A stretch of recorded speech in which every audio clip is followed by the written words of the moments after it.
আসসালামু আলাইকুম। প্রিয় দর্শক, দুদিন আগের একটা ঘটনা নিয়ে আজকে আলোচনা করতে চাই। আসলে এটা নিয়ে আলোচনা হয়তো করতামই না, কিন্তু আমার কাছে মনে হয়েছে যে আমাদের সমাজে এরকম একটা বিষয় যখন ঘটে তখন সেটা নিয়ে একটু প্রতিক্রিয়া হওয়া দরকার। কারণ প্রত্যেকটা ঘটনাই কিন্তু একটা একটা করে উদাহরণ। আমি একটা মন্দ কাজ করলাম, সেটা নিয়ে কেউ কিছু বললেন না, সবাই চুপচাপ থাকলেন। তার মানে কি, এ ধরনের মন্দ কাজ আরও করা যায়, এরকম একটা ভাব, এরকম একটা চিন্তা মানুষের মধ্যে ছড়িয়ে দেওয়া।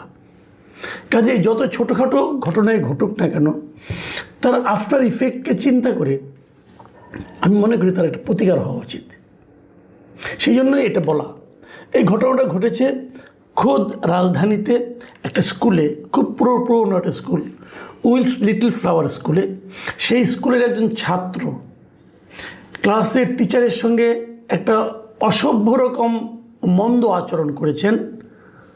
তার প্রতিক্রিয়ায় ওই টিচারকে বাসায় ডেকে নিয়ে ওই ছাত্রের বাবা মা অপমান করেছেন। এ পর্যন্ত হলেও মনে হয় আমি হয়তো এতটা বিরক্ত হতাম না, এতটা আতঙ্কিত হতাম না। কিন্তু আতঙ্কিত হলাম ওই কারণে যে ওই ছাত্রের, ওই বেয়াদব ছাত্রের যারা বাবা মা, তাদের বাবা যিনি, বিশেষ করে উনি একজন উচ্চ আদালতের বিচারক, এবং উনি ওখানে যে শিক্ষকের বিচার করা শুরু করে দিয়েছেন। নিজের বাসায় চা খাওয়ার দাওয়াত দিয়ে নিয়ে যেয়ে উনি বিচার করেছেন, শিক্ষকের বিচার করা আরম্ভ করেছেন। এবং সেটা কি, যে তার ছাত্রের কাছে তাকে মাপ চাইতে হবে। তো অপরাধটা কি? অপরাধটা হলো, তাহলে অপরাধটার কথা জানতে হলে আপনাকে একটু ডিটেলে যেতে হবে। আমি সংক্ষেপে একটু ডিটেলে যাচ্ছি। এ মাসের 16 তারিখের ঘটনা, এবং সেদিন ওই উইলস লিটল ফ্লাওয়ারের 10ম শ্রেণীর দিবা শাখার সহকারী শিক্ষক দয়াল চন্দ্র পাল, তিনি ক্লাস নিচ্ছিলেন। উনি হলেন পদার্থবিদ্যার টিচার। উনি ক্লাস নেওয়ার কালে তার একজন ছাত্র, ওই যে বেয়ারা ছাত্র যার কথা বললাম, সে তার স্যারকে বারবার ইরিটেট করছিল, বিরক্ত করছিল। বলছে, স্যার আমাকে এটা একটা বই দেখিয়ে বলছে, এই বইটা আমি একটু বুঝি না, এই চ্যাপ্টারগুলো আমাকে একটু বুঝিয়ে দিন। ওটা ছিল একটা বাংলা বই। তো এই দয়ালচন্দ্র পাল তাকে বলেছেন যে আমি তো পদার্থবিজ্ঞানের টিচার, তুমি এটা বাংলা স্যারকে, যিনি বাংলা পড়ান, তুমি তাকে জিজ্ঞাসা করো না, আপনাকে দেখাতে হবে। বারবার ইরিটেট করার কারণে সে এক পর্যায়ে তাকে যে একটু উবু হয়ে দেখাতে। আমি যে তথ্যগুলি বলছি এটা ছাত্রদের ভাষ্য, মানে এরই মধ্যে ছাত্ররা এটা নিয়ে একটা স্মারকলিপি দিয়েছে, এবং এই ঘটনা নিয়ে একজন ছাত্রের আমি একটা ভিডিও দেখলাম, সেখানে ওরা যারা বলেছেন সব মিলিয়ে আমি বলছি। উনি যখন উবু হয়ে এটা দেখছিলেন, তখন ওই বেয়ারাটা করলো কি, এই শিক্ষকের, মানে উনি যে নিচের দিকে যে কাপড় পরেছিলেন, প্যান্ট অথবা পায়জামা যেটাই হোক, তো সে ওনার প্রাইভেট পার্টসে যে হাত দিয়েছে। বুঝতে পারেন, মানে আমি এই বিষয়টা না, আমি আসলে ভিজুয়ালাইজই করতে পারছি না, এটা কীভাবে সম্ভব। একটা ছাত্র তার শিক্ষকের গোপন অঙ্গে যে হাত দিতে পারে, তাও ভরা ক্লাসের মধ্যে, মানে এটা কি সম্ভব? ভাবুন আপনারা তো সবাই স্কুলে পড়েছেন, আমিও পড়েছি। কখনো চিন্তা করতে পারেন আপনি যে একটা স্টুডেন্ট তার টিচারের আপনার এই গোপনাঙ্গে হাত দিবে, হাত দিয়ে তারপর চাপ দিয়েছে আবার। তো শিক্ষক কী করবে তখন? উনি বাধ্য হয়ে ওর পিঠে 3টা চড় মেরেছে, এটা সবাই দেখেছে। এই হলো তার অপরাধ। এবং তারপর তাকে, এবং উনি বলেছেন যে তোমার বাবাকে বলো স্কুলে ফোন করতে। অবশ্যই ছেলে এই বেয়ারা আচরণ নিয়ে উনি কিছু বলতে চেয়েছেন হয়তো বা। ফোন তো দূরের কথা, উল্টো তার বাবা, যেহেতু উনি বিচারক, হাইকোর্টের বিচারক, উনি স্কুলকে ফোন করেছেন যেন এই দয়াল সাহেব এবং স্কুলের হেডমাস্টার ওনার বাসায় যায়। হেডমাস্টার সাহেব যাননি, না যে উনি আরেকজন টিচার, বাংলা বিভাগের একজন টিচার, মিস্টার নাসিরুদ্দিন এবং দয়ালচন্দ্রকে ওই বিচারপতির বাসায় পাঠিয়েছেন। ওখানে যাওয়ার পর এই বিচারপতি, ওনার স্ত্রী তাকে চরমভাবে অপমান করেছে, গালাগাল করেছে, এবং এক পর্যায়ে তিনি বলেছেন যে দয়াল চন্দ্রকে তার ছেলের কাছে, মানে তার শিক্ষার্থীর কাছে মাপ চাইতে হবে। উনি বিচারক, উনি বিচার করেছেন।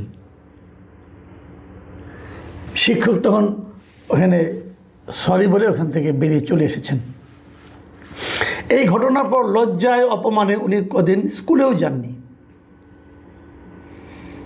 কিন্তু ওই ক্লাসের তার যারা ছাত্র ছিল তারা এই বিষয়টাকে সহজভাবে নেয়নি, এবং তারা তারপরে কদিনের মধ্যে এটা নিয়ে তারা স্কুলের সামনে মানববন্ধন করেছে, এবং এক পর্যায়ে তারা এই বিষয়টা নিয়ে হাইকোর্টে পর্যন্ত গিয়েছে, হাইকোর্টের সামনে মানববন্ধন করেছে, এবং সেখানে যেয়ে তারা প্রধান বিচারপতির কাছে স্মারকলিপি দিয়েছে। স্কুলের স্টুডেন্টরা, কিন্তু 22 জন স্টুডেন্ট সেখানে সিগনেচার করছে সেই স্মারকলিপিতে, যারা ওখানে সবাই ছিল। এখন আমার প্রশ্ন হচ্ছে, এ ধরনের ঘটনা কেন ঘটবে? প্রথমত, সেই ছাত্রের তার যে গায়ে হাত দিল এবং অশ্লীলভাবে যে আচরণটা করলো, এটার জন্য ওই শিক্ষকের কী করণীয়? আমাদের একটা নিয়ম আছে, আমাদের একটা নিয়ম করা হয়েছে যে শিক্ষকরা ক্লাসে স্টুডেন্টকে মারতে পারবে না। ঠিক আছে, কেন মারতে পারবে না? মারতে পারবে না হলো এই কারণে, শিক্ষা বিষয়ক কোনো ব্যাপারে, মানে উনি পড়া শিখে আসেনি অথবা পড়া পারেনি, এই কারণে মারতে পারবে না। কিন্তু এই ধরনের আচরণ যদি কেউ করে, যে নাকি শিক্ষক ছাত্রের সম্পর্কের বাইরে, শিক্ষক ছাত্রের সম্পর্কের মধ্যে কি এটা আছে যে একজন একজনের যায় শরীর ওখানে ওই জায়গায় হাত দিতে পারবে? এটা কি পড়ে না। ভাবুন আপনি একবার, আপনি বাসায় বসে আছেন, কেউ এসে আপনার মানে জননেন্দ্রিয়তে হাত দিল, আপনার গোপনাঙ্গে হাত দিয়ে চাপ দিল, আপনি কী করবেন? আপনি হাসবেন? আপনি বলবেন যে বাবা এটা করো না, এটা বলবেন? নাকি তাদেরকে চর বসিয়ে দেবেন?